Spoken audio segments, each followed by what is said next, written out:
Bonjour, bonjour, and welcome to this evening's webinar. It is delightful to be here with you, where we are going to jump in with some brilliant minds to discuss long haul COVID. We want to talk about what it is, why it might be happening within the body, and if it truly is, what can you be doing about that?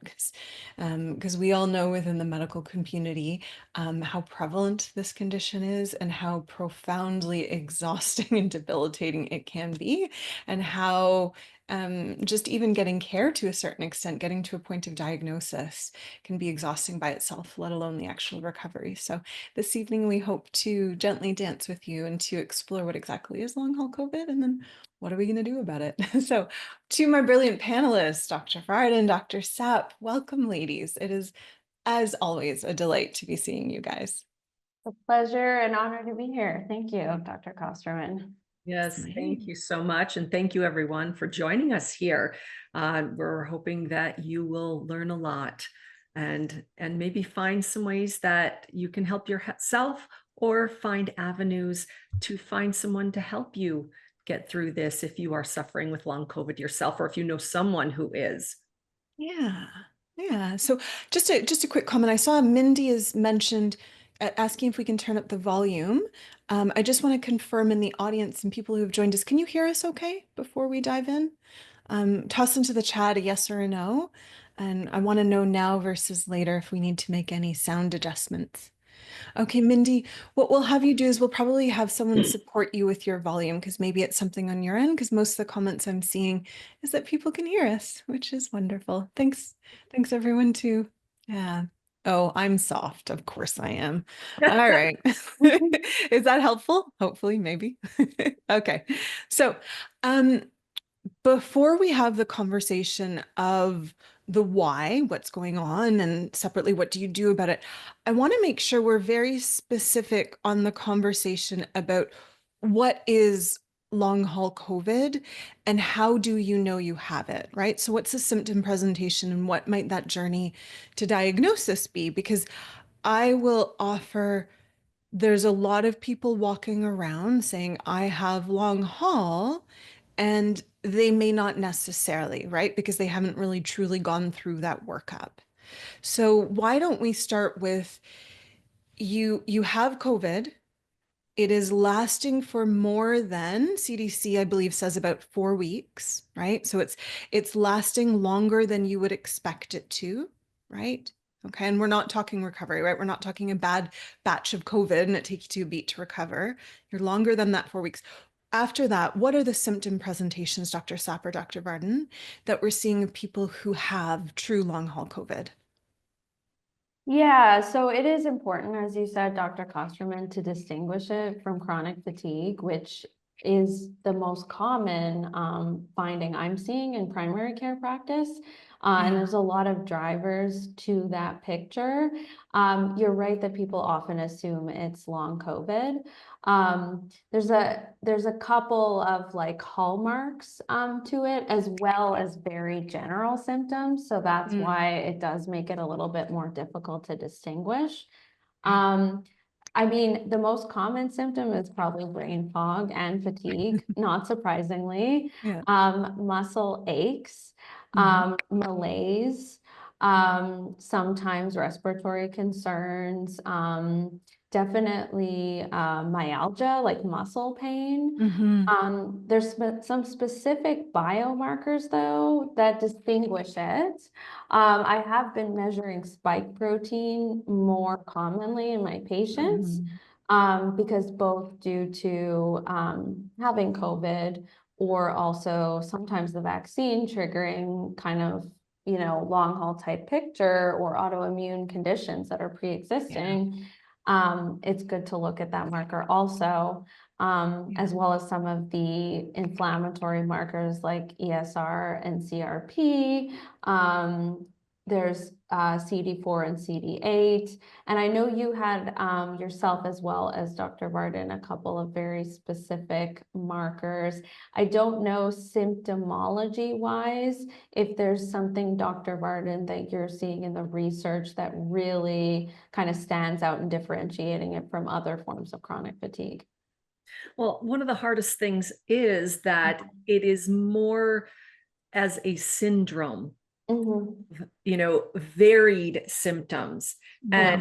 And, it can go from different organs and systems. And the other thing is the fluctuation of it, of these. Yeah. It's like Mhm. it can come, it can go over time, be worse this time, be better this time, and then come back with a vengeance. And it's just like, but it doesn't seem to necessarily go away.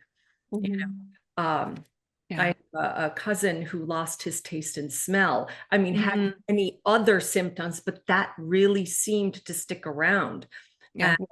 And, it's just, a few years later, and he's only gotten back just a small percentage of it. So again, it can be difficult Yeah. to really nail down. But as you said, there are main symptomologies that seem to be very typical uh, with the clients that I have seen with it. Definitely the POTS, Mhm. postural orthostatic tachycardia syndrome. That's, for audience out there, basically that just means when there is a change in position, like standing up or moving, there is dizziness, the heartbeat, tachycardia, increase in heart rate Mhm. happens upon that standing. And it can be very severe. I mean, I had a client, she was in her early 70s. And for a while, she couldn't really get out of bed. It was very difficult at times. But then she'd have small stretches that it wasn't as severe. So Mm. again, it can be disarming. It can make you feel like you're going a little crazy. Like, do I have it? Do I not? What's going on with me? What's wrong? It's very defeating in a way. These are symptoms and feelings that I hear from my clients going through it Yeah. because they don't know when they're going to have decent days or when it's going to be so bad they can barely move. Yeah. Yeah. Yeah, absolutely. And yeah, Dr. Kosterman, you've mentioned some specific biomarkers, I believe, what we were talking about before, because I have a whole list that I look at for chronic fatigue, including spike protein, and it's important to get that workup done. Yeah. Really, a functional doctor tends to be the better practitioner to go to for something like long COVID or chronic fatigue, Yeah. because there are so many drivers. We're working with like, you can kind of whittle it down, right, from hearing the patient's story, but there's, a dozen or a Yeah. couple dozen potentials. So yeah. I think one of the barriers to diagnosis that people, I hope people on this call can start to understand. One of the barriers to diagnosis is when you have COVID, and then let's imagine and assume that you do enter that long haul state, right? It that unto itself will also aggravate and potentially activate other illness pictures within your body, right? So Yeah. some people will see viral reactivation. What does that mean? A lot of us, when you're kids, maybe you had mono, it's that kissing disease that makes you feel tired for a beat, right? You have that. You never technically lose that virus. And we're seeing in a lot of long haul COVID patients that this is being reactivated. So the person not only has kind of this long haul COVID separate and apart, even though it's the same syndrome picture, they also have this viral reactivation. We see that with a few other viruses as well, right? Additional to that, for some people, it might spur on or further aggravate and complicate a picture of autoimmune. And we already know that that's a large category, right? And then for some people, if they had pre-existing heart conditions, pre-existing lung conditions, any pre-existing condition, right, it's furthering and aggravating and making it worse. So when someone comes into you as a patient and they're like, hey, I think this is what I have, the workup is so incredible, not because we don't know what we're doing or we think it's all these other things. We need to understand what is the full picture, right? But additional to that, COVID, unfortunately, because it does so much to effectively mess up, give a noogie to the immune system, right? The immune system isn't really working properly. All these other little things are going to be percolating up. So I tend to test for a wide variety. In particular, like if I'm seeing women are more likely to have long haul COVID. I don't know the exact statistic, but by and large, women tend to have greater instance of long haul COVID, and of consequence to that, right? We're also looking at hormones, and we're looking at autoimmune disease a lot more seriously as well, right? Yeah. And so I think a lot of my panels, I still do pretty extensive cardiovascular and clotting and a few other things, still kind of working that up because we'll still see a little bit of residual in that in the long haul population, but it will really focus on a lot of that larger symptom or syndrome picture. That's a great summary, Dr. Kosterman, and that also, reminded me of that overlap between long COVID and autoimmunity, where Yeah. 80% of autoimmune illnesses are in women. Yeah. So Yeah. it makes sense that the long haul picture would be more in women. And Dr. Yeah. Barden, correct me on this, but for acute COVID, according to prior research, it may have been more in males, whereas long COVID is more in females. And I'm not sure if you have any recent statistics on that, but when we're talking about long COVID specifically, it would be women who, and partly because of those comorbid conditions. And EBV, like mono, is something that I will test regularly Mhm. in chronic fatigue pictures. We also have to look at thyroid, right? We want to Yeah. look at cortisol, other potential infections, and then just, is their immune system in check? Do they have ANA that's positive? There's actually a Mhm. huge number of people, especially women in the US, that have ANA positive. So they have autoimmune markers. And those can fluctuate. So they Yeah. could be as simple as a temporary fluctuation due to long COVID, or it could be that there's something else like ankylosing spondylitis or rheumatoid arthritis, or, the list goes on. But Yeah. yeah, you Yeah. do need a thorough workup, and sometimes you can do it in steps. And Yeah. so someone from the precision medicine team, for example, at the DNA company, would be able to hook you Yeah. up or, arrange and give you guidance there. Yeah, if you'll allow me a little, at least allow the audience, if we can give a bit of a spoiler alert, right? So the audience knows that we already have something called precision, right? And precision's this idea, if you come in with complex illness, you need a support team that sees you the full way through. That's the idea of a precision program, right? It's a one-to-one design. Right. And that's something we are opening up again for 2025. It was something we had open for 2024. We reached capacity. We're now at a point where we can start accepting new patients. But separate to that, especially for people with the existing diagnosis of long haul COVID or that suspicion, we are going to be opening up a program that is very specific to long haul. It's going to be championed by our Chief Medical Officer, Dr. Boyce Burkle, and will be supported as well by Kashif Khan. And so it's something that sits with us insofar as we know there's a lot of intricacy to this, and we know that functional medicine providers are the best people, to your point, Dr. Sapp, to kind of kickstart that journey, because they're looking beyond just the basic markers that you might see that don't necessarily capture the full picture. And separate to that, they usually make more time for the patient, right? This Yeah. isn't a bashing of conventional medicine. It's an acknowledgement that, the system, you need more time to work up and to support a diagnosis like this. And functional medicine practitioners set themselves up in systems that allow that. Yeah. Yeah, absolutely. And there isn't, of course, one drug that'll fix it. So that is part of the reason you can't solve long COVID in a 10-minute appointment. It really does No. take a series of longer visits, as well Yeah. as extra clinician time, usually, Yeah. because everybody's presentation is different. So it may take Yeah. a combination of pharmacology, IV nutrients, lifestyle, supplements, things like that.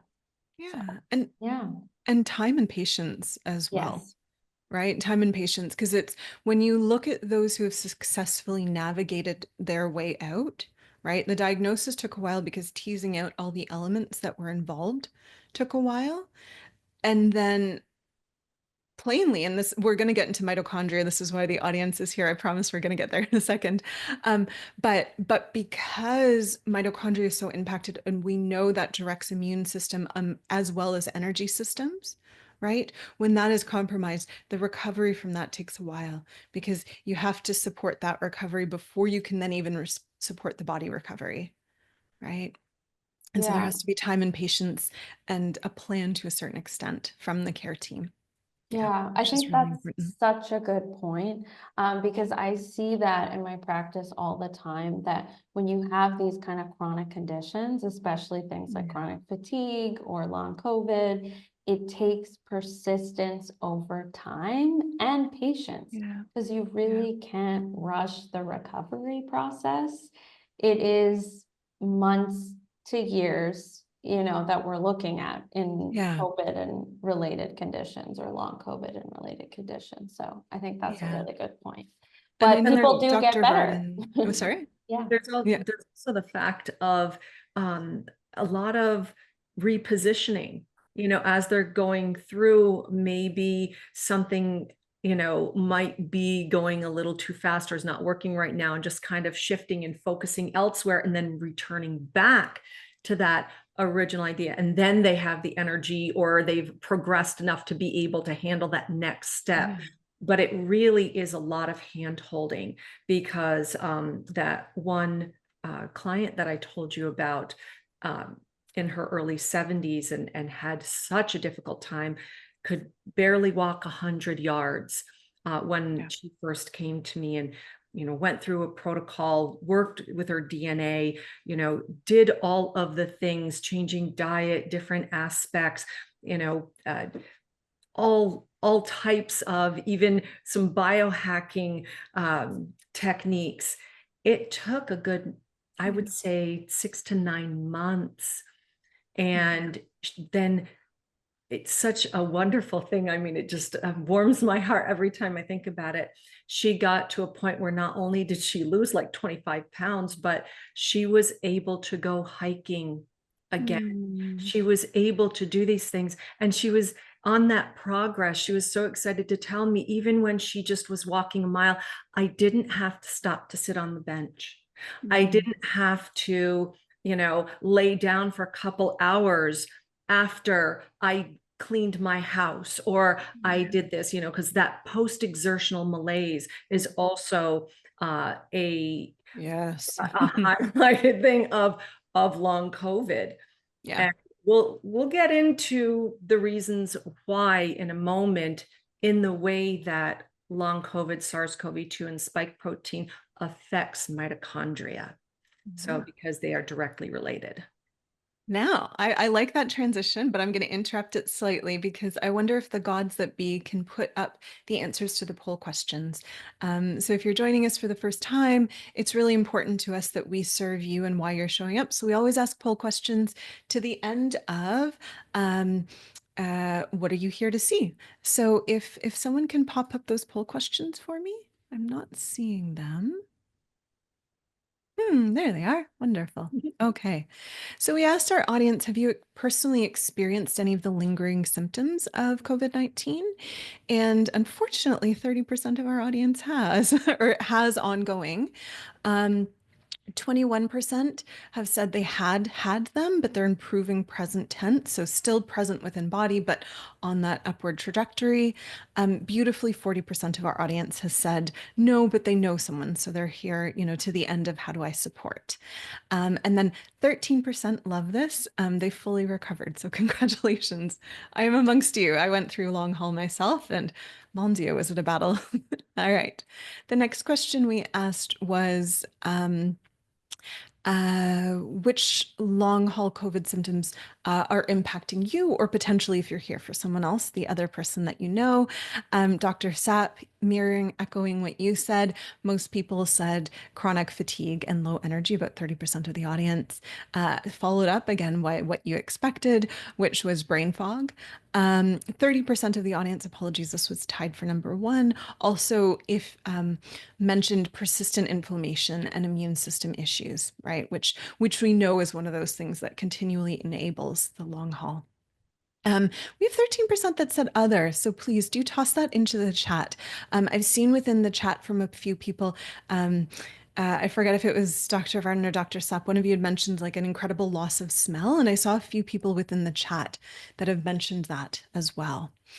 The next question we asked is, how much do you know about the connection between long haul and the mitochondria?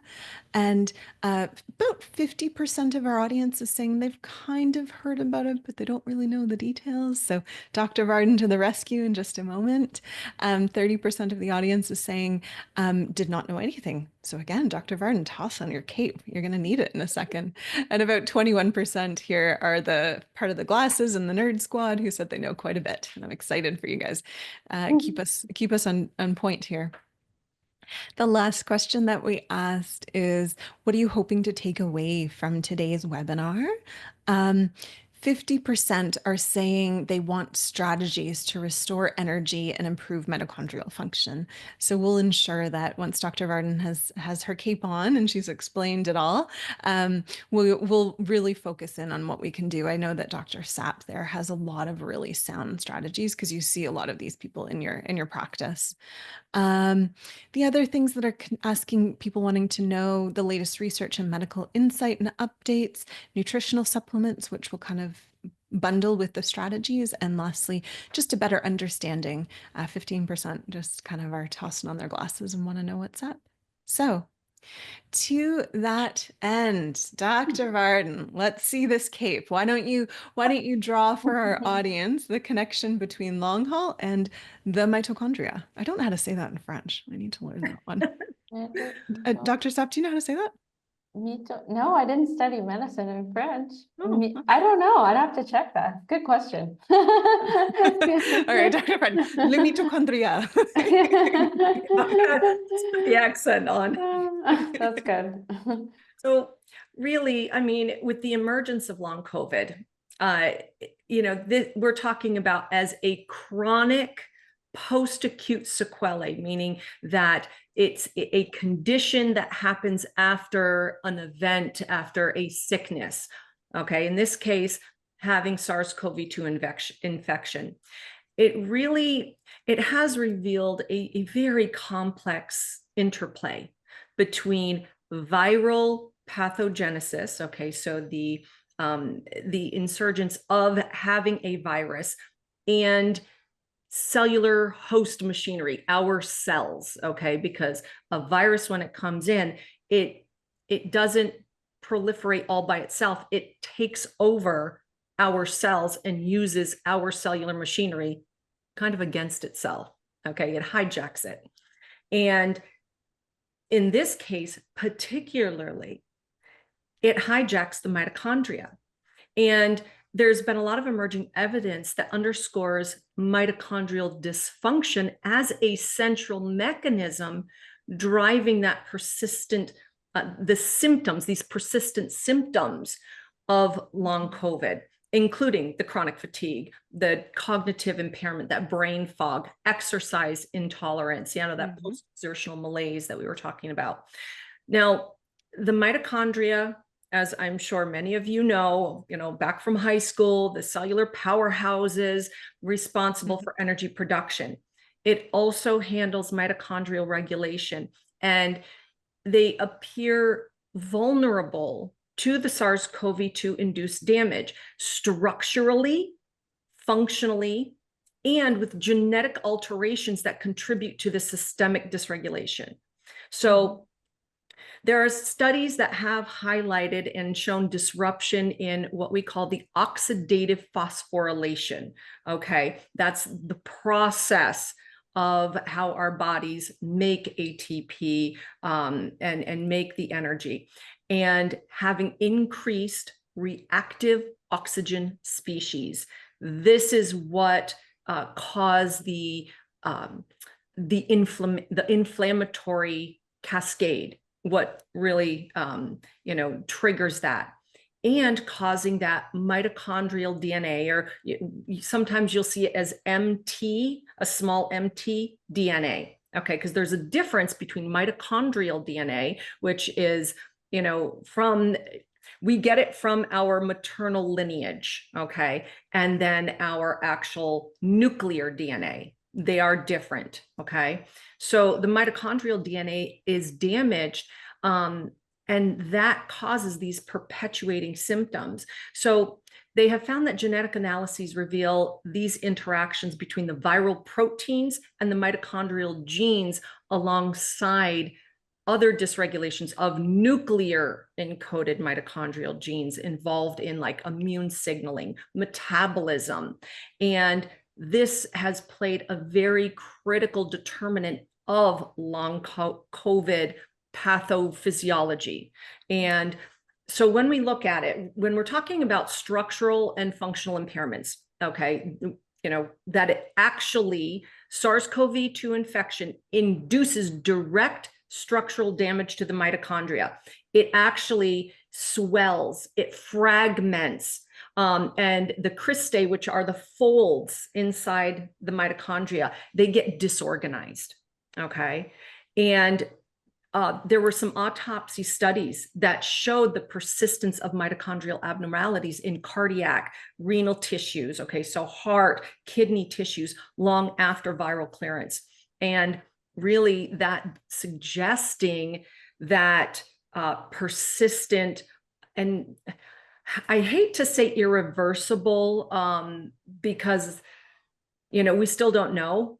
I mean, Yeah, that's still important. only Yeah. for, 4 or 5 years old, but you are talking about ultra structural changes, meaning major changes in the mitochondria.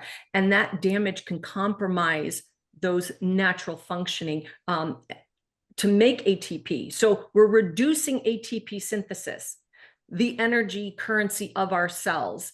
And when we do that, we don't have the energy for regular cellular functioning, much less anything else. So that increase of reactive oxygen species, there actually is leakage and overproduction of it, because again, that inflammatory cascade that creates that cycle of oxidative stress that further damages the mitochondrial membranes, the proteins, the mitochondrial DNA.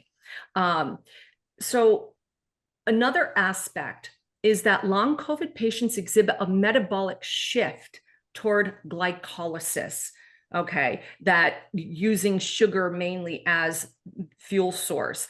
And that's indicative of mitochondrial inefficiency, okay? So part of being metabolically flexible is using glucose, sugar for fuel, as well as fatty acids. That inability does not show that flexibility. And this is often found in people with ME/CFS. So that's encephalomyelitis or myalgic. Sorry, encephalitis. It's tough. Thank you. Yes, team effort. Yes. Myalgic encephalomyelitis and chronic fatigue syndrome. And they mirror very closely. That's why we're saying that, if you have several symptoms, it can be rather difficult to tease out what is it exactly. And this is where testing, like specific testing of like elevated spike protein antibody levels, that actually can indicate prolonged exposure and higher risk as compared to like the Roche Alexis extended range assay that measures spike protein antibodies more directly. And so that can give a better idea to the practitioner, where are you in this, whole range of symptomology, and how to then go about handling any type of treatment. So I just want to pause you for a moment, because you've offered a lot of different ways that COVID effectively comes in and messes up the mitochondria. And I want to reiterate a few of them, right? So you're saying during initial acute, so when you're in all the fevers and the sweats of COVID, right? It comes in and it will swell and derange the mitochondria, right? So that's the momentary thing that lends to fatigue, et cetera. During that period of time and possibly after, there's some mitochondrial DNA compromise, be it things are added, things are taken away. So COVID kind of comes in and stamps itself into mitochondria, right? And we're saying we don't know yet as scientists, is this a temporary thing or does the mitochondria have mechanisms to kick that out? What exactly does it mean? We just know it's a thing right now, right? And then you're also saying after the fact, right? So we don't know, some of this mitochondrial DNA corruption might change how that mitochondria is being made. So some structural issues. And now, additional to that, through two different mechanisms, either through structure, i.e., the mitochondria is made funky because the instructions are now weird because COVID put its DNA in there, right? Right, we know mitochondria, you said it's a huge producer of energy, right? There's a lot of electrochemical activity. We also know that through inflammation and through COVID, there's this huge bathing of oxidants and other disruptors within the body. So now this mitochondria is not only being assaulted by bad DNA, it's also being assaulted by all of the inflammatory oxidant products. And so this electrochemical gradient is kind of messed up and funky. So ultimately, you're not producing energy. And this is kind of tying into that metabolic shift that you spoke to. Is And that all fair? Did yeah, I oh, miss anything? absolutely. And the thing is, they have found for long COVID patients exhibiting higher levels of circulating mitochondrial DNA fragments. Yeah. You don't want to see that. That they have been damaged, broke up, and are now like circulating in the body. They're supposed to remain in the cells. Yeah. So, when you have that kind of damage, your body is saying, hey, I'm we have this mitophagy, but not necessarily in the best way because it's not being cleared as well. When you are able to measure it at that level, and especially because the studies were saying elevated levels, that means there is a lot of mitochondria that is being, like killed off. Not just that, but there has been transcriptomic analysis that has shown a downregulation of, and I know this is going to be long, it's the peroxisome proliferator activated receptor gamma. Anyway, it is a particular protein.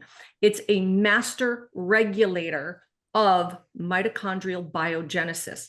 And you're probably saying, okay, what's biogenesis? It's basically the mitochondria being able to reproduce itself. We have trillions of mitochondria in the, billions of cells. The most are in, the most are in sites are the eggs, okay, that women carry. But the neurons carry one of the most concentrated mitochondria in every cell. Yeah. So if the mitochondria are being compromised, they are being killed off and they are not allowed to regenerate, guess what you're not going to have energy for? Anything. Yeah, exactly. So this is why, when you get down to it, what does this look like? Your brain doesn't have the energy to think. No, and I think that was a really beautiful and helpful explanation as to especially why there's going to be so many different presentations, right? So a lot of our audience, I think about 40% of our audience was saying, I'm feeling this, right? And I would imagine if we surveyed everyone individually, right, they would all have a different presentation with kind of that similarity of the brain fog, et cetera. So Dr. Sapp, I wonder if we can shift gears a little bit because a lot of our audience was really excited to know the what behind, or sorry, the what do you do about it? So Dr. Varden has beautifully captured the biochemistry and the beating up that the body takes from COVID. So when someone comes in to your clinic, to our clinic, right, and we've done that workup and we have gotten to a point where we say we are comfortable that this is long haul, and let's focus on that. There's probably some comorbidity, diagnoses, right? And let's imagine we're working on those. Yeah. But for COVID specifically, for long haul COVID specifically, What are you offering support on? Where does your head go? How are you helping your and our patients? Yeah, absolutely. So first I'll talk about some of the first line therapies, adjunctive therapies, and then also just the chronic fatigue overlap for people who don't have a confirmed diagnosis. Mm-hmm. So when I think chronic fatigue, one of the many things, and I'll talk about a couple other strategies I see really helping people is if you have access, certain IV vitamin combinations. So they get absorbed more quickly. Sometimes people feel better right away. You do have to be careful with some people who have like ultra sensitive systems, especially for things like glutathione. So glutathione helps your mitochondrial energy, but you can take precursors, which is another kind of direction. You can take NAC, you can take PQQ, which actually helps regenerate the mitochondria. You can take rhodiola, which actually has been shown to help the mitochondria, and it's also an adaptogen, so it helps your stress response and it can help your energy. But things like a Myers cocktail can be super helpful when people have fatigue and when they're in the absolute throes of it, like early stage, can't even get to work kind of thing. So for the audience out there, what a Myers cocktail is, it's B vitamins coupled with some trace minerals as well, both of which, so when Dr. Varden was going through all that the mitochondria does, think about the mitochondria needs helpers, support actors, and B vitamins and trace minerals are principal support actors there. Not all of them, but a Myers cocktail kind of covers a large portion of them. Yeah, absolutely. So it has like the B complex typically, like B6, panthenol, vitamin C, magnesium, just to give you guys an idea. And you can also get special tailored formulas. Sometimes they can be like a little more heavy duty even than the Myers. Like at our clinic, we have Myers and then we have up a notch long COVID, but it's very similar. Yeah. And then when another good thing, of course, since we're talking here at the DNA company, is to take a look at if you have done your testing, to take a look at some of your genes. Because especially your vitamin D genes are huge in the COVID recovery process, and your vitamin D levels are really important. So that would be among the studied first line therapies, is ensuring that your vitamin D is in a good place. I can't say a specific dose because it really depends where you're at. So getting a blood test would be great, something like 2000 IU to start, and then going higher if you're working with a doctor and if you've got it tested, is among one of those first line therapies. As well as omega-3 fatty acids is also a first line therapy.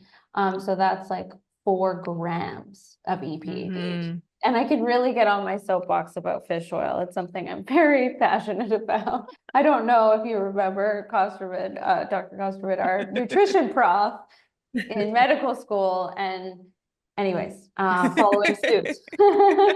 So you need 4 grams of DHA and EPA to be effective in this case. So most fish oil supplements on the market are not going to get you there unless you're taking like 10 capsules a day. So you really have to look at the nutrition information. The sourcing does matter. That makes a big difference.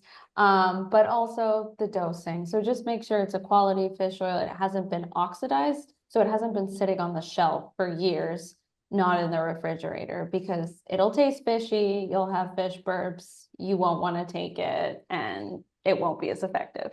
So people always complain about fish burps. I don't know if you guys have heard that. But anyway, no, you haven't. Okay. Oh, I have. Oh, Yeah, yeah. absolutely. It's one of those I things. mean, and that's actually one of the things between my family and other clients. They're like, yeah, I don't like the fish burps, and it's like, okay, well, and also the taste, because sometimes I've got clients that take a lot of supplements. I take a lot of supplements and they're like, okay, just not another pill. Give me something else. And so oftentimes I'll recommend like cod liver oil or, something like that. But yeah, the taste, but there are a high quality sources out there that have lemon, and the taste Mhm. is much more palatable. Yeah. And you Definitely. don't get Yeah. that fish And burp. for Yeah. Yeah, I find as well if you go to you'd have to be taking more by volume, but if you go to an algae based, you're not going to get the same after experience. Just be mindful that to get to your 4 grams with algae, it's going to be a significantly higher amount of pills and therefore a bit more costly. But for those that either don't eat animals or for those that really hate their fish burps, algae is a way Yeah. to go. And then another thing I will say is if you are getting the fish burps, that is usually an indication that it's oxidized and you can totally send it back. Like if it's from a reputable source, they'll send you a new one. So that's That's good definitely advice. happened to Yeah. me. Yeah.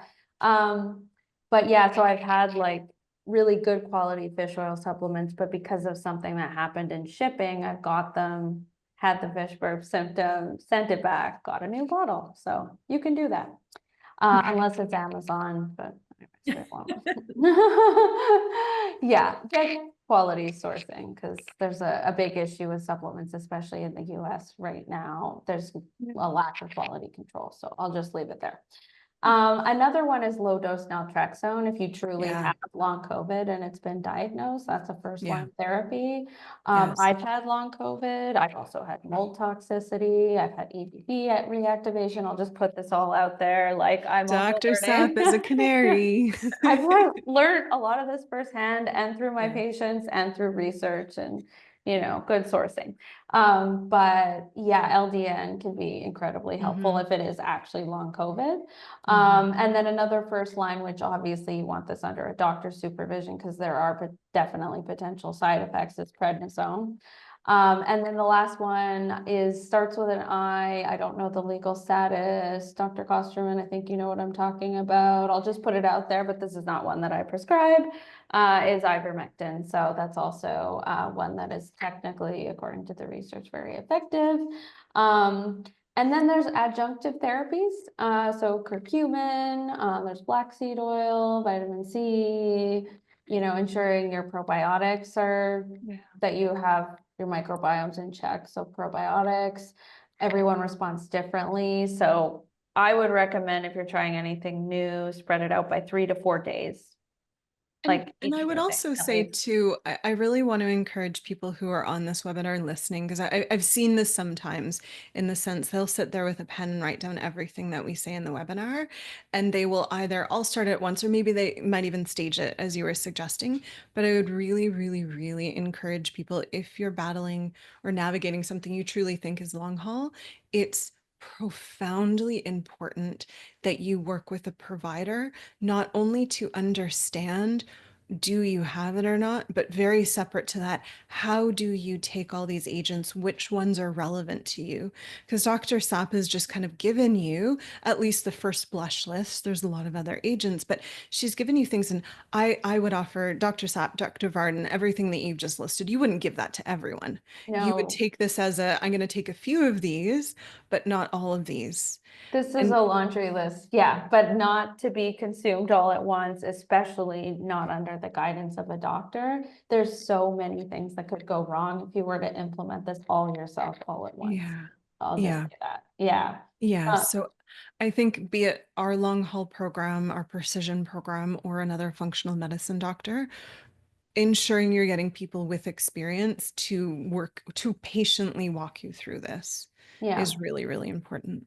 Yeah. Absolutely. And yeah, if you before you get to a provider, something like a quality omega-3 that has been vetted by a good source would be a good Hmm. place to start, as Yeah. well as a low dose of vitamin D, and then definitely going to get your Yeah. blood work done. So those would Hmm. be like two kind of right off the bat. Yeah. And then if you're truly exhausted, find a clinic to get you some of those IVs to restore your system. That's kind of Hmm. like a couple things that are reasonable, I Yeah. would say, to start with. Yeah. And fresh air is huge. I mean, that sounds really basic, but reactive I love Dr. Varden's oxygen smile. species, Yeah. like we need oxygen. Our body literally requires it, right? No, say And it ain't so. people forget this. People forget this all the time. I see people working in sealed buildings and they don't leave the office at lunch and they wonder why they're exhausted. We actually need fresh air, like regularly. So if Well, you between can, that and fluorescent lighting and all that, that is depleting and affecting our mitochondria. It really still comes down to the mitochondria. yeah. In that energy production. And it's funny that you said about, the oxygen. That actually was one of the main symptoms of COVID is the SpO2, your oxygen saturation dropped. I mean, in some people, it would drop as low as the 60s. I mean, generally, if they say, oh, it's in the 70s or 80s, get to the hospital, you got to have, oxygen and everything else. But that was, one of those main symptoms. And interestingly enough, methylene blue. I mean, it is FDA approved for methemoglobinemia, which is a condition where the red blood cells, the heme, are not holding oxygen enough, and obviously oxygen deprivation, we could die. So it actually is used. You'll find it in virtually every emergency room because they use it as an antidote. For like cyanide poisoning, for carbon monoxide poisoning, if it's bad enough, and it's usually done IV, higher doses. But they have found that, and this goes back, methylene blue has been around since the late 1800s. Okay. With the research, really interesting history there. But what it does working on the shape of the heme in the red blood cells, it will kick out the carbon monoxide, cyanide molecule, whatever, and allow oxygen to be taken back up again.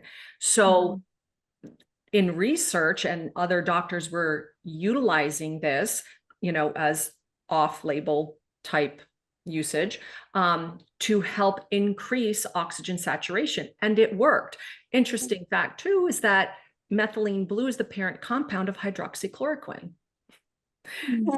Not to mention that methylene blue works on the mitochondria. It actually helps there's like 4 major complexes in the mitochondria that the electrons and everything go through in the process of making ATP. And it actually helps with those complexes to produce the ATP. So they help to upregulate ATP production. More ATP, more energy, you can do stuff. Bada boom, bada bing. And there's a lot of research on methylene blue as a nootropic and as helping neurological issues. I've actually used it on personal clients who've had issues with seizures and have had problems, and it has been amazing. So, that's kind of been part of my arsenal, part of my protocol that I use for long haul.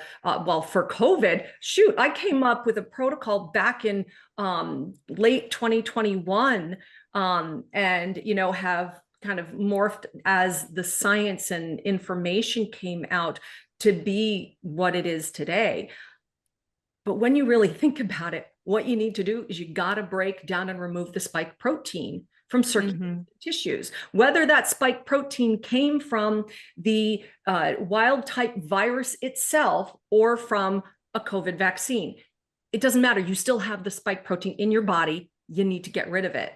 So, the ways that you can do this, and that has been shown not just anecdotally, but in scientific studies now, because we are, again, 5 years out. So we have studies now that are showing efficacy of these particular, treatments.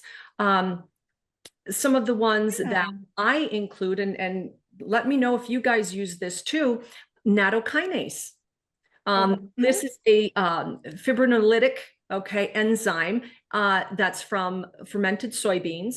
There's actually one that I was recently told that is made from a seaweed, that it's not soy-based. But basically what it does, a fibrinolytic, it breaks down fibrin. It helps dissolve spike protein induced blood clots. Okay. And so, yeah, we want to have that broken down. And there are great scientific studies about nattokinase. I mean, the Japanese have been using it and eating the fermented soy for a couple thousand years at least. But there was a Japanese studies that found nattokinase reduces arterial plaque and cardiovascular risk. And we know now how COVID, long haul COVID, is, I mean, yes, it was originally thought more so as a respiratory virus issue, but we have since found how directly it can impact the cardiovascular system and increase cardiovascular risk. And the study by Dr. Tanaka in Japan, he demonstrated absorption of this nattokinase into the bloodstream and for clot prevention. So, overall, it's excellent as a cardiovascular aspect. But bromelain is another one. That's the enzyme from pineapple that helps to degrade that spike protein as well. It's a thrombolytic and has anti-inflammatory effects. Anytime that you have any inflammation, and like we were talking about earlier, inflammation is increased in this. Inflammation is a root aspect of many, many diseases and chronic conditions that people have. Curcumin, turmeric derived, it's a polyphenol that helps to reduce inflammation and that oxidative stress. Remember, I talked about reactive oxygen species that are upregulated. Well, this helps to bring that down. So it has anti-arthritic, neuroprotective aspects that helps to support mitochondrial health. And I mean, there's so many others. I don't know if you guys want to bounce off or No, yeah, curcumin was on that laundry list and I still have more. Under the guidance of a practitioner. I wonder if we can maybe transition into some of the questions, because I think as we've listed all of this, a lot of people have tossed in their questions to the Q&A, and I want to make sure we honor those. So let me start off. Dr. Sapp, I think this might be a question for you because it was offered when you were first speaking around spike proteins. How do you measure spike proteins in your patients? Yeah, there's a specific marker through LabCorp that you can get from your functional doctor, or depending on how flexible your doctor is, regular MD primary care provider. And it's just spike SARS-CoV. It's a LabCorp marker with a specific CPT code, which I could look up, but it's a standard LabCorp marker. So yeah, it's just spike protein SARS-CoV. So yeah. Yeah.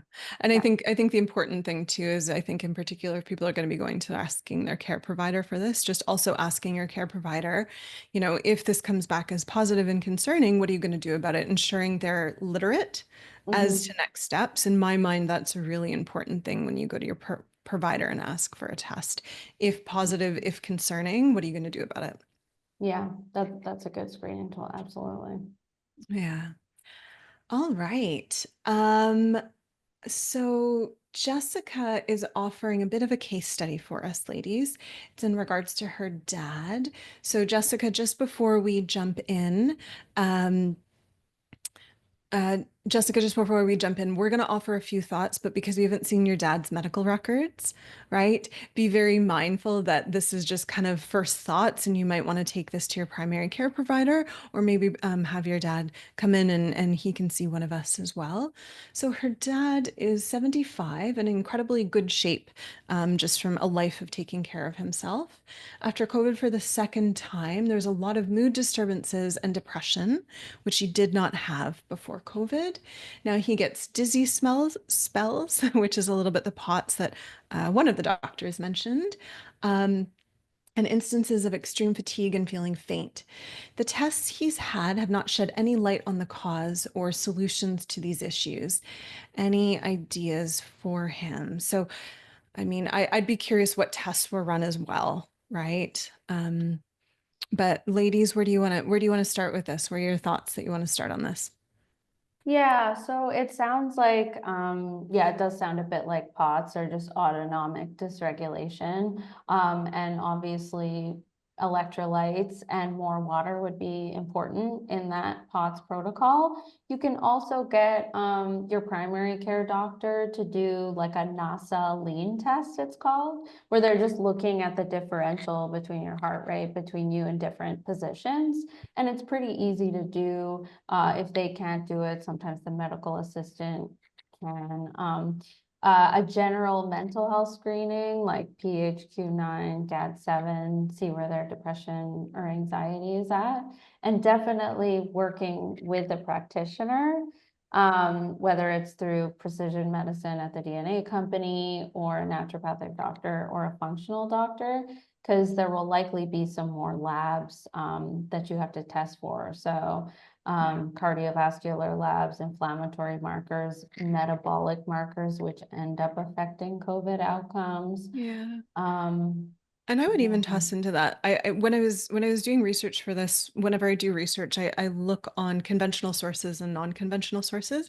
And one thing that I've seen bubbling more and more into conventional sources, which I was very surprised with and pleased with, was commentary on the biome. Right? The Mm. fact that following COVID, the biome is very dysregulated. And they've even gone so far as to study and patent certain probiotic that you can take that are shown to meaningfully shift the picture. So I would also, to that end, really become curious about the biome and possibly add biome testing into that. Because I Yeah. was very happy to see that percolate up. I do want to say, any ideas for him? I mean, these are beautiful ideas. And yes, absolutely, continue to move forward, looking for a practitioner.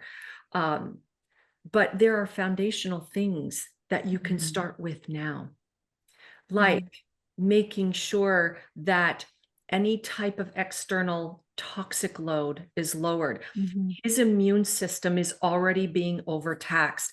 His mitochondria are already working at full capacity and they can't take on anymore. So paying attention to making sure that he has good, healthy food, nothing that will incite more inflammation, giving his body the nutrients to support his normal detox pathways, the B vitamins and vitamin A's. I mean, all of the basic things that we're like, oh, okay, yeah, no, he really needs this. So, making sure again that he has good, healthy, organic foods, cut down on the sugars, make sure there's not a lot of processed stuff,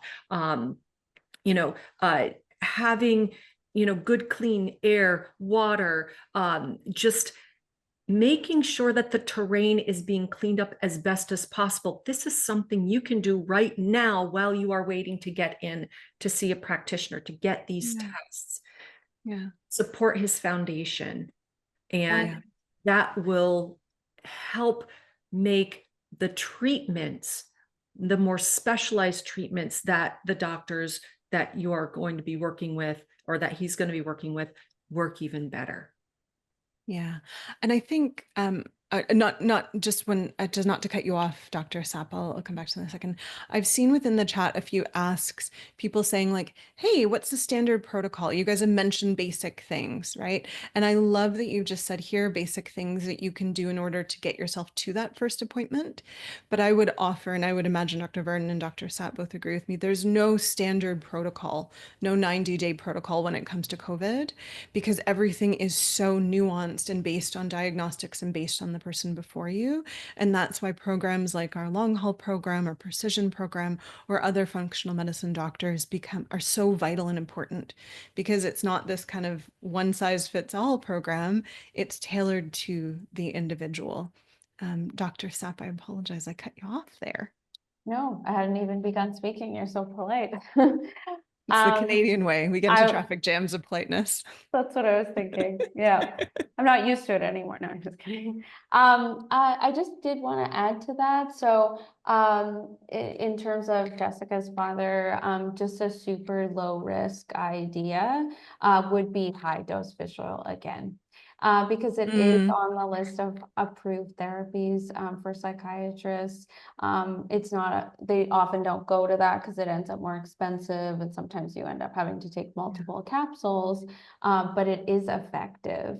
And I usually recommend over 2 grams of EPA, but if you're looking at the COVID protocol, it would be 4 grams of EPA DHA. So you might have to go even higher.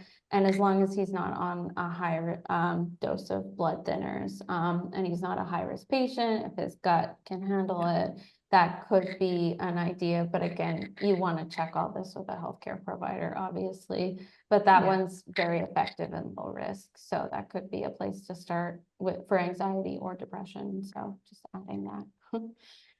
I like that. I Yeah. like that. Yeah. All right. Diane has our next question. Can a fasting mimicking diet like Prolon help with mitochondrial damage? So before I toss this question out to the doctors, for awareness, Prolon is one of the companies, I guess, that kind of branded and popularized this idea of fasting mimicking. So the idea is it was birthed out of research that fasting protocols can be to an extent a reset to the body, and they garner a lot of health benefits. And it doesn't necessarily have to be a pure fast insofar as you're not eating. There's a way you can do it in a mimicking way. It's a low calorie way, and they walk you through that over the course of 5 days. Okay, so she's asking, can this support with mitophagy and other mitochondrial supports? Ladies, what does the research say? What does the clinical experience say? Yeah, so oh, sorry, Dr. Oh, Ray, no, you go no. ahead. Okay. Like I typically recommend like a low glycemic anti-inflammatory, and I know that word gets tossed around a lot, but it usually means more protein and vegetables and less added sugar and refined carbohydrates in essence. That's probably even more of a priority for long COVID or chronic fatigue. Fasting has other benefits, but there's always nuances, and I don't actually know all the details of Prolon, so maybe Dr. Burden, you could continue on this. Having a 12-hour window fast is safe for most people, but you have to consider things like who it is, whether they have morning stress, what their cortisol looks like, and other individual factors to say whether it'll be beneficial. But often 12 hours, for example, overnight is a decent place for most people to start. So go on. Sorry, Dr. Warren, for cutting you off.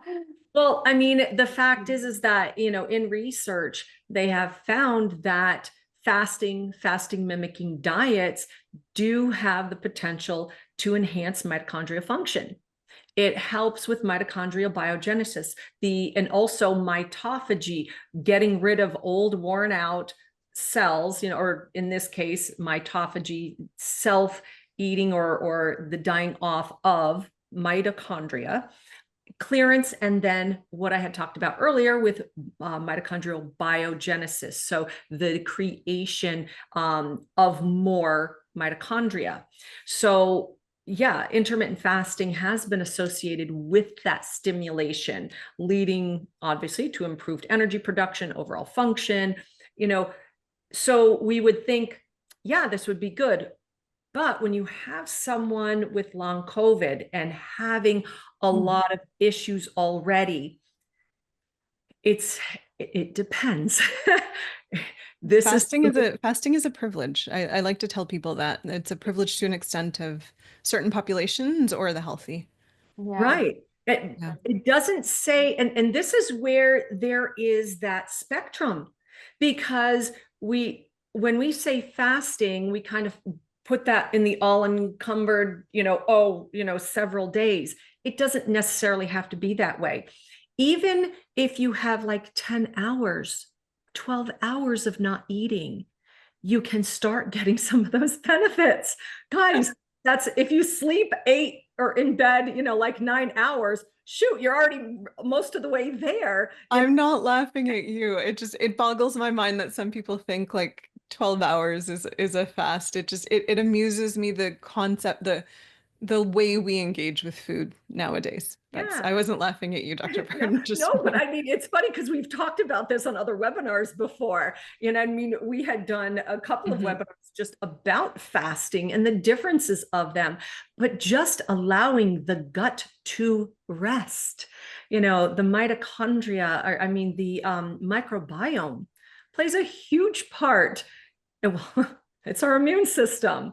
And when we have overstimulation of the immune system and the compromised aspect of spike protein, or our inability to have the energy for the clearance, for doing the cleanup of just regular metabolism, the microbiome is going to take a hit.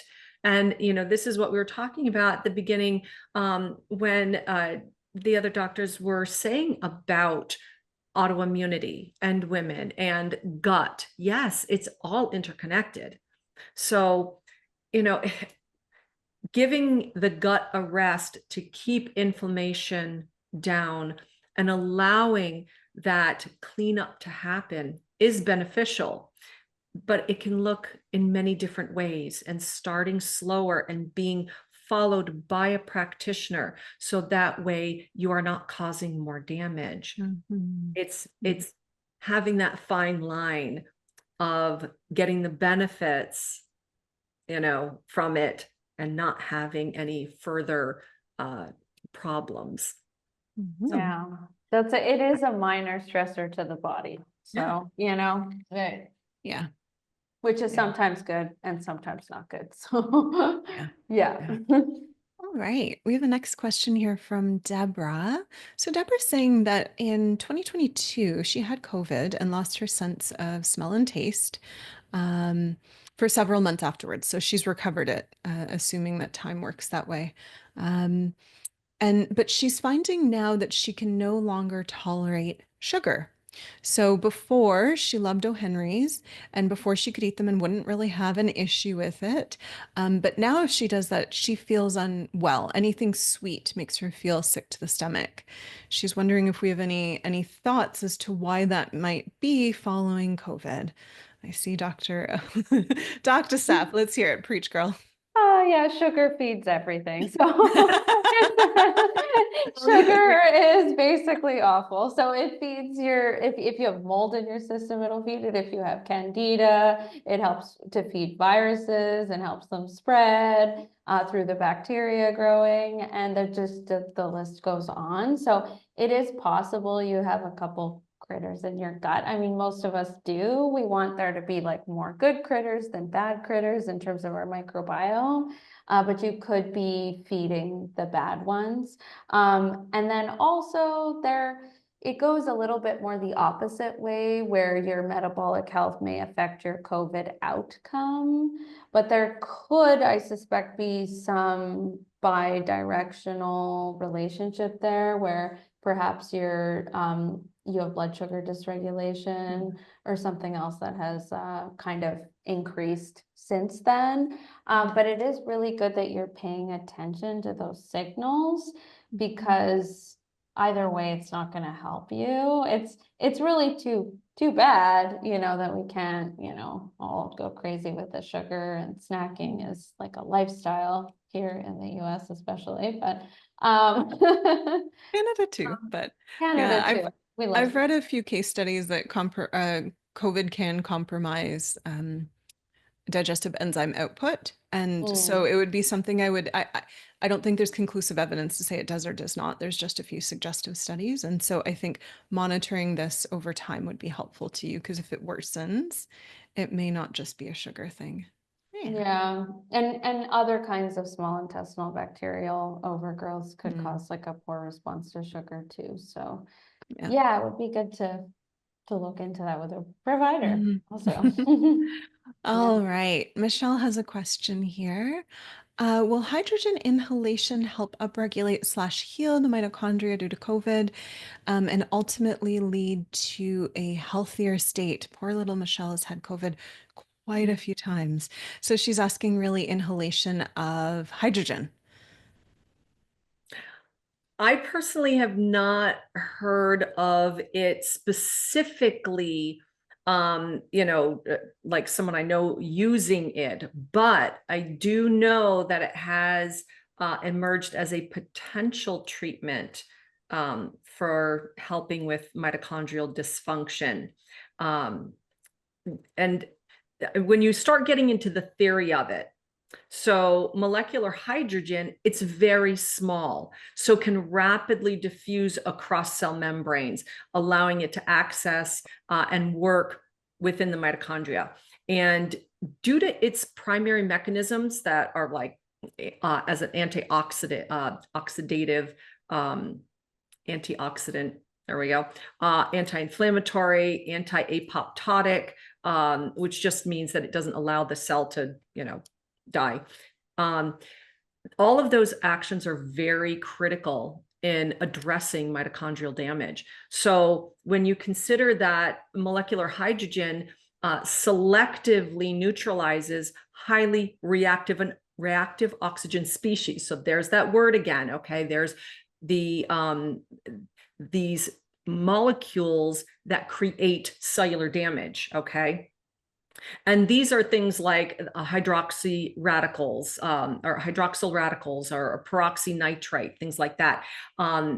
These are known to cause significant cellular and mitochondrial damage. So, you know, anytime that we can reduce the reactive oxygen species, that's a benefit. And molecular hydrogen does help to maintain that mitochondrial integrity and function. So, I mean, it only goes to lead of going, hey, this could be a possible treatment. I know that there are some research going on, but I haven't delved into it to see, you know, what the efficacy is, what the studies are saying at this time. Yeah. So, but I mean, safety profile, I do know that there's really no significant adverse effects, you know, reported clinically anyway. So yeah, I think the thing to be mindful of for people, again, I think to your point, it won't harm you other than potentially your wallet if it turns out something that is not specific to long haul and you're investing kind of hope and money into it. That would be my bigger caution, right? Until something is more proven out. But I think you recognize that, right, Dr. Varden? And so in the sense of like, it's a question of where do you want to put your money if we know that this maybe works, but then we have other things that do. You know, Yeah. I keep hearing good things anecdotally Yeah. again. Yeah, but there is that risk that it's not targeting specifically what you could be targeting. So, yeah. I don't know. Anyways. That's, but this is always kind of that bleeding edge, right? We don't Yeah. know. And so there's always that risk. If you choose to sit at the bleeding edge, the worst that could happen in this case is money, but the best could happen. It is truly helpful and impactful. Yeah, agreed. Yeah. All right, Dr. Varden, I have a question for you. Can you please clarify the point you were making about the regulator proteins for mitochondrial biogenesis and the yes. impact of spikes? Yep. Absolutely. Okay, so it is the PGC1 alpha. So that's peroxisome proliferator activated receptor gamma coactivator 1 alpha. That's a total mouthful. Wow. Yes. So they had analyzed that there was a downregulation of this PGC1 alpha, which is the master regulator of mitochondrial biogenesis. And they found that downregulation happening in long COVID patients. And that suppression, again, reduces mitochondrial density and the respiratory capacity, particularly in skeletal muscle, neurons. So this is directly correlates and shows the brain fog, the post-exertional malaise, you know, because using the muscles, doing any kind of exercise, and then totally depleted, they don't have any energy for that recovery because they're not able to regenerate, you know, that mitochondria and mitochondrial functioning. So that covers. Now, I do have to say that there are genes involved in the reactive oxygen species detoxification that we look at in our DNA 360 reports, like SOD2, the superoxide dismutase 2, and GPX, glutathione peroxidase. These actually are upregulated, which was very interesting because, sorry, it was reflecting this compensatory mechanism against oxidative stress because there was more need for them. It was this constant fight with the body trying to do its job. It's almost like going into the boxing ring with one arm tied behind your back. It's like you're having to punch even harder and faster with one arm, but it's still debilitating. So It's a good analogy. Explain a bit better. And that's part of why it's so helpful to look at your genes, right? So I know in our family, we were blaming our mother for her mitochondria for a while because we kept getting different things that gave us fatigue. And then it turns out, and she doesn't mind me sharing this, she has optimal mitochondrial genes, at least some of them. Her SOD2 is optimal. So then it also helps you look at like what's contributing to this COVID picture. Maybe it's methylation, or maybe it's the person's detox.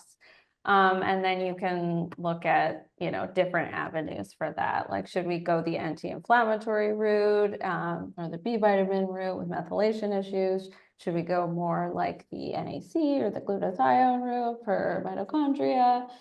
Should we detox, which is, I would say, everyone needs to support the organs of elimination at this point in history through more water, more oxygen, regular bowel movements, things like that. But And rest.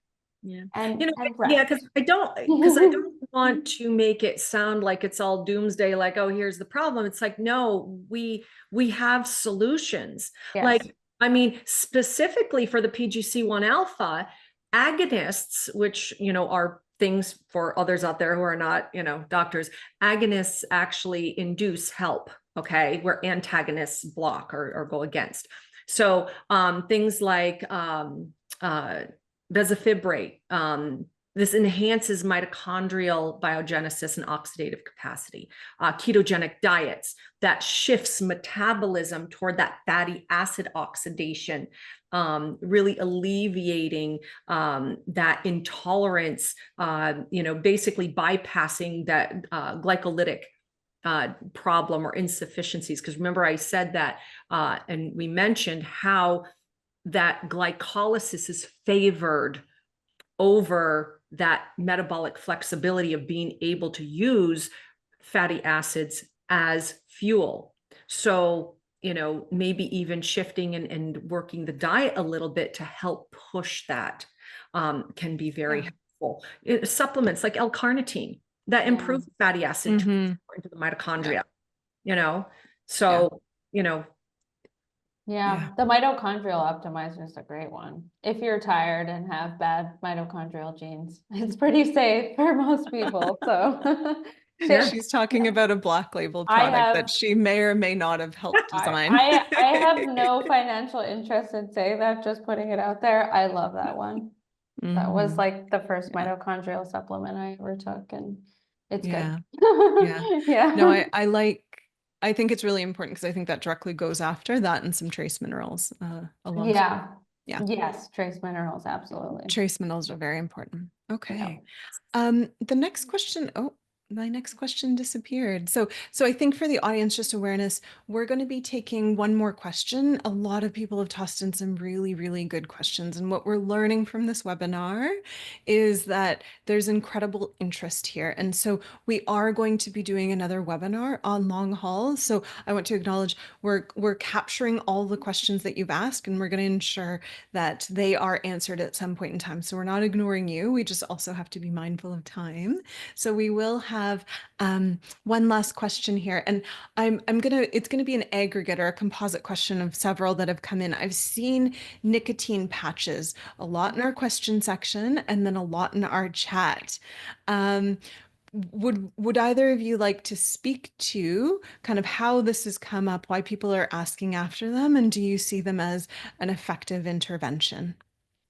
Yeah, so I've definitely been hearing, anecdotally, super helpful in the short term, but also that the nicotine can be extremely addictive. And I know that going off it, I've seen people really struggle with that. So depending on kind of your addiction profile, which also may relate to past history or some of your genes, you do have to tread carefully. I don't know if Dr. Barden has any other specifics around that one other than, you know, buyer beware kind of thing. The interesting thing is, like, Yeah. I've been doing research on this since the Yeah.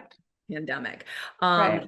I have actually used nicotine in my protocols, not Okay. smoking. Big Yeah. difference when we talk about smoking and using nicotine specifically, because it was really interesting, because a lot of doctors were seeing that smokers were not getting it. We're not, getting as sick. It was very odd, because a lot of people are saying, oh, smokers will get it worse. And it's like, no, actually they didn't. And not saying, and I am not at all promoting going and smoking, because the smoke itself, not good. What it was the nicotine. And what it did is it works on the acetylcholine and nicotinic receptors, because the spike protein will actually bind to that. So you need to have the release of that protein out of those receptors, and the receptors have a higher affinity. They want to bind more to the nicotine than they do to the spike protein. So there is a release mechanism, and I've actually used that, on clients, with issues with, loss of taste and smell. And it, was able to come back in some cases totally, in other cases, not totally, but, significantly enough. When we're talking about the amounts, I am not talking about the milligrams of a smoker. Okay. For non-smokers, no, very low doses, because otherwise it could make you very sick. And I mean, you could do patch, gum, lozenge. I've personally used the lozenge, but I'm not a smoker.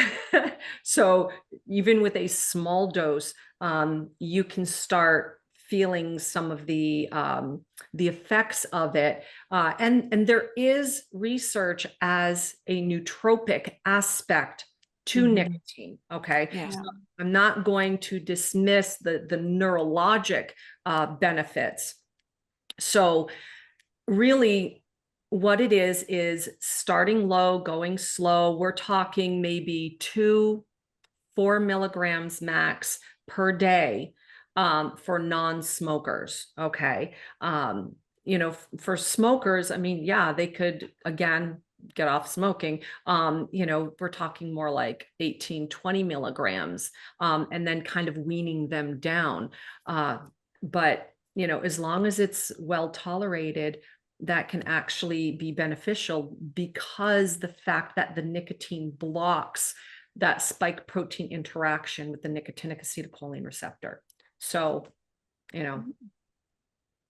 Okay, so thank you. Thank you for that summary. I appreciate it. And thank you for the diligence of research there. At this point in time, we're going to bid Dr. Sapp adieu.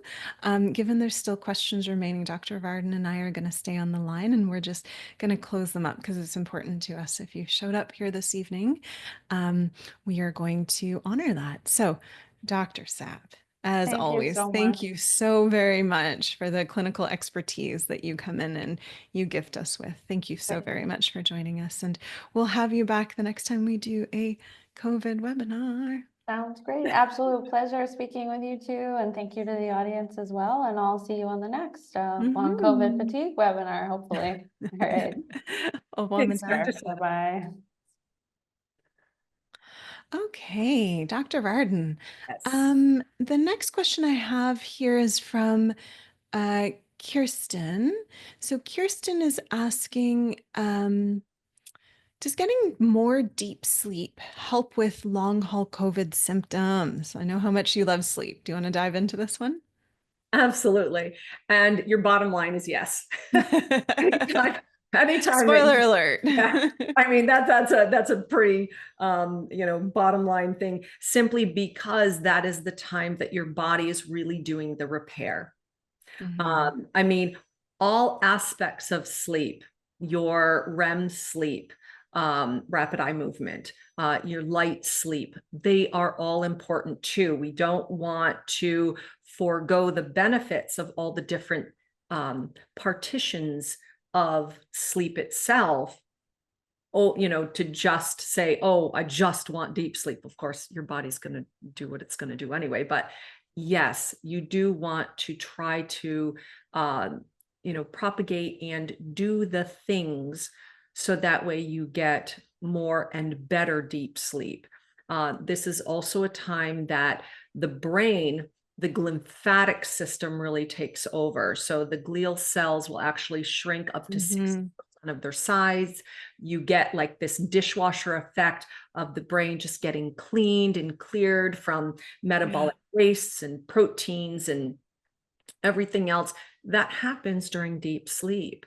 So we want that, especially since there is damage going on to the neurons. We need that clearance. We got to get the garbage taken out to allow that. So absolutely, deep sleep necessary, not just for long COVID, but for just overall good health. Yeah. I think one of the challenges I see when people are trying to navigate and heal from chronic illness is that the protocol is almost antithetical to the North American way of life. And I'm saying North American insofar as I include Canada in this, across the Americas, in the sense of we don't sleep well. We're always working, we're always stressed. And the idea of resting is almost this very rebellious thought, right? Rebelling against the system where you must always be doing. And so I think, yes, deep sleep is really important, right? As Dr. Varden articulated, the lymphatic cleanage. But I would really encourage, if you're on this webinar and you're thinking of, I'm going to work with a practitioner and I'm going to undertake a long haul protocol, one thing to start getting your head wrapped around as you undertake some of the other things that Dr. Varden has spoken about as well, right? Shifts to diet, shifts to exercise. Be mindful, you're going to have to create time within your world, time and allowance for rest and recovery, right? Because we can't assume that all we're going to be doing is that 8 hours of rest, right? The body needs rest to a certain extent to have good sleep, just like it needs good exercise to have good sleep. So I think, unfortunately, one of the barriers to cure, at least that I see when it comes to long haul, is not access to supplements or medication or a practitioner. It's access to rest. And so I think sleep is chief amongst that. Yeah. So there's a few more questions in the chat, Dr. Varden, regarding molecular hydrogen. And I think we did speak to it, especially from a nasal transmission, Right. some more gas, but there are questions around the water. What are your thoughts there? Well, again, when we're talking about molecular hydrogen or just even hydrogen water, which obviously has gained a lot more attention now for health benefits. And it does help that it's in water, because hydrogen gas, we have to think of explosion. So you certainly don't want to light a match anywhere near there. Think of the Hindenburg. So, we don't want a repeat of that. So when you consider hydrogen water, it's obviously going to be more stable. But you're still getting the benefits of that hydrogen, the dihydrogen molecule, because it is still very small. So that diffusion, as it gets into the gastrointestinal system, being able to diffuse into the tissues, neutralizing the harmful free radicals, reducing the oxidative stress. There's benefit to that. And there has been a lot of anecdotal evidence. I haven't really dived a lot into studies. I mean, I can't pull a study out of the top of my head for that. And I'm not familiar with the K20 machine that was referenced. So unfortunately, I can't speak to that, Mhm. but just with the fact of that, I do know about hydrogen, water, hydrogen, or, hydrogen molecule being beneficial for what it does. I would say it could be something interesting, but I would definitely try the foundational things that you know, and that is there's more robust research and evidence to first before I start spending. And I don't know how much that K20 cost, before I start diving into that. Now, if you have the finances for it, if you've tried the other things and you want to try it, absolutely go ahead. Okay. This free country, absolutely. I'm not saying that it's not going to work. I'm not saying that it's not a good idea. I'm just saying, theoretically, yeah, but making sure that you've done all the foundational work along with it. Okay. Last question here comes from Madeline. She's asking about seal oil, and this is in regards to omega-3s. So she's saying that the seal oil that she has 41 milligrams of DHA, 29 milligrams of EPA, and she takes it twice a day. She keeps it in the freezer. Um, Interesting. I have not seen that commercially available, and I'm really curious how you got kind of the metric, because clearly that's a product as opposed to something else. Interesting. Well, I would imagine, and Dr. Varden, please correct me if you know something different. It would matter around the quality assurance that that provider is offering you, because if they have listed out this by this amount, I would imagine maybe it comes in cubes or pills or something, this by this amount will deliver this much, and we guarantee that if it's in the freezer, this is what it delivers, right? There's an element of you have to trust the QA of that company. And so that would be that would be the first point, right? Because there's an element of, there's many different ways to get to your omega-3s, right? A lot of our sea creature friends are one of those ways, just like algae might be. Okay. And so it depends on the manufacturer and their claims and their validation that that's within that. Yeah, Dr. Varden, any other additional thoughts there? Well, I never heard of having Mm. oil. Honestly, I had to read that again. I'm like, really? Yeah, at first I was like, seed oil? No. I know that's what I thought at first. But the thing is, what kind of caught me is the low milligrams. I mean, she's only saying 41 milligrams Yeah. DHA, 29 EPA. Normally in supplementation, we're talking in the hundreds. I mean, even Dr. Sapp was saying having like 2 to 3 or even 4 grams, which is, Yeah. 3, 4, 5,000 milligrams. So this seems, very anemic. No, that's a good call out, and I would say touche, good point. I think I got focused on seal oil, and I think Dr. Varden's making the point here of, if you're going to be taking this, you're going to have to take it a lot more than twice a day, because you're getting what, maybe 100 milligrams of each if you're doing, lot less than. Yeah. Yeah, that's why I was like, so my question is, are you getting anything from it? Do you notice anything? Are labs changing? Are testing changing? I mean, very interesting, because it's not the typical thing that normally seen, especially in the particular concentration. That's so. Yeah. Learn Okay. something new. I know. On that fun note, I love when people educate me on new supplements that are out there. Okay.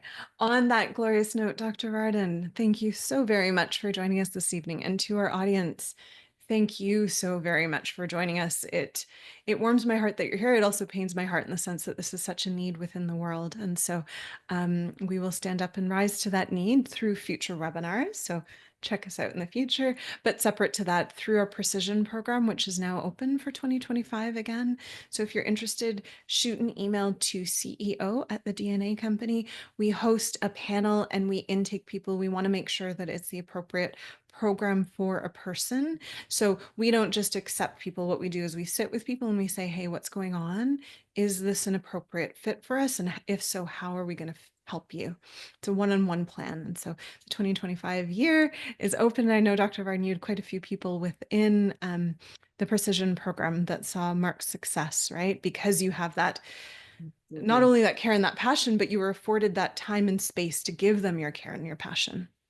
Yes. I mean, again, each client that went through, it was very personalized. That's the whole point of precision medicine. So we just went through and looked at everything, did everything. We have such a fantastic team. It's not just me. We have all the brilliance, experience, and credentialed doctors and practitioners working for each of you. So in this program, it's just amazing. This is why I do what I do, to see the progress that they make, the benefits, the healing that they get over the time period, which can take 6 months, it can take a year and a half. It's whatever you need, whatever that person needs. It's just wonderful that we are able to do this. The other thing that I wanted to mention was that, for men, for women, the health issues that people have, these are things that we do. These are things that we test for. We create plans for men, for women, but not just by gender, but by the individual. This is what we do.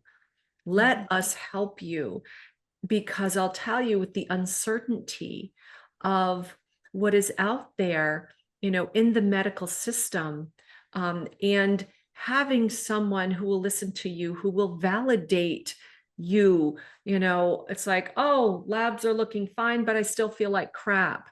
We'll be there to dig in and say, okay, yeah, you do feel like crap. Let's take a look at that. Let's dig.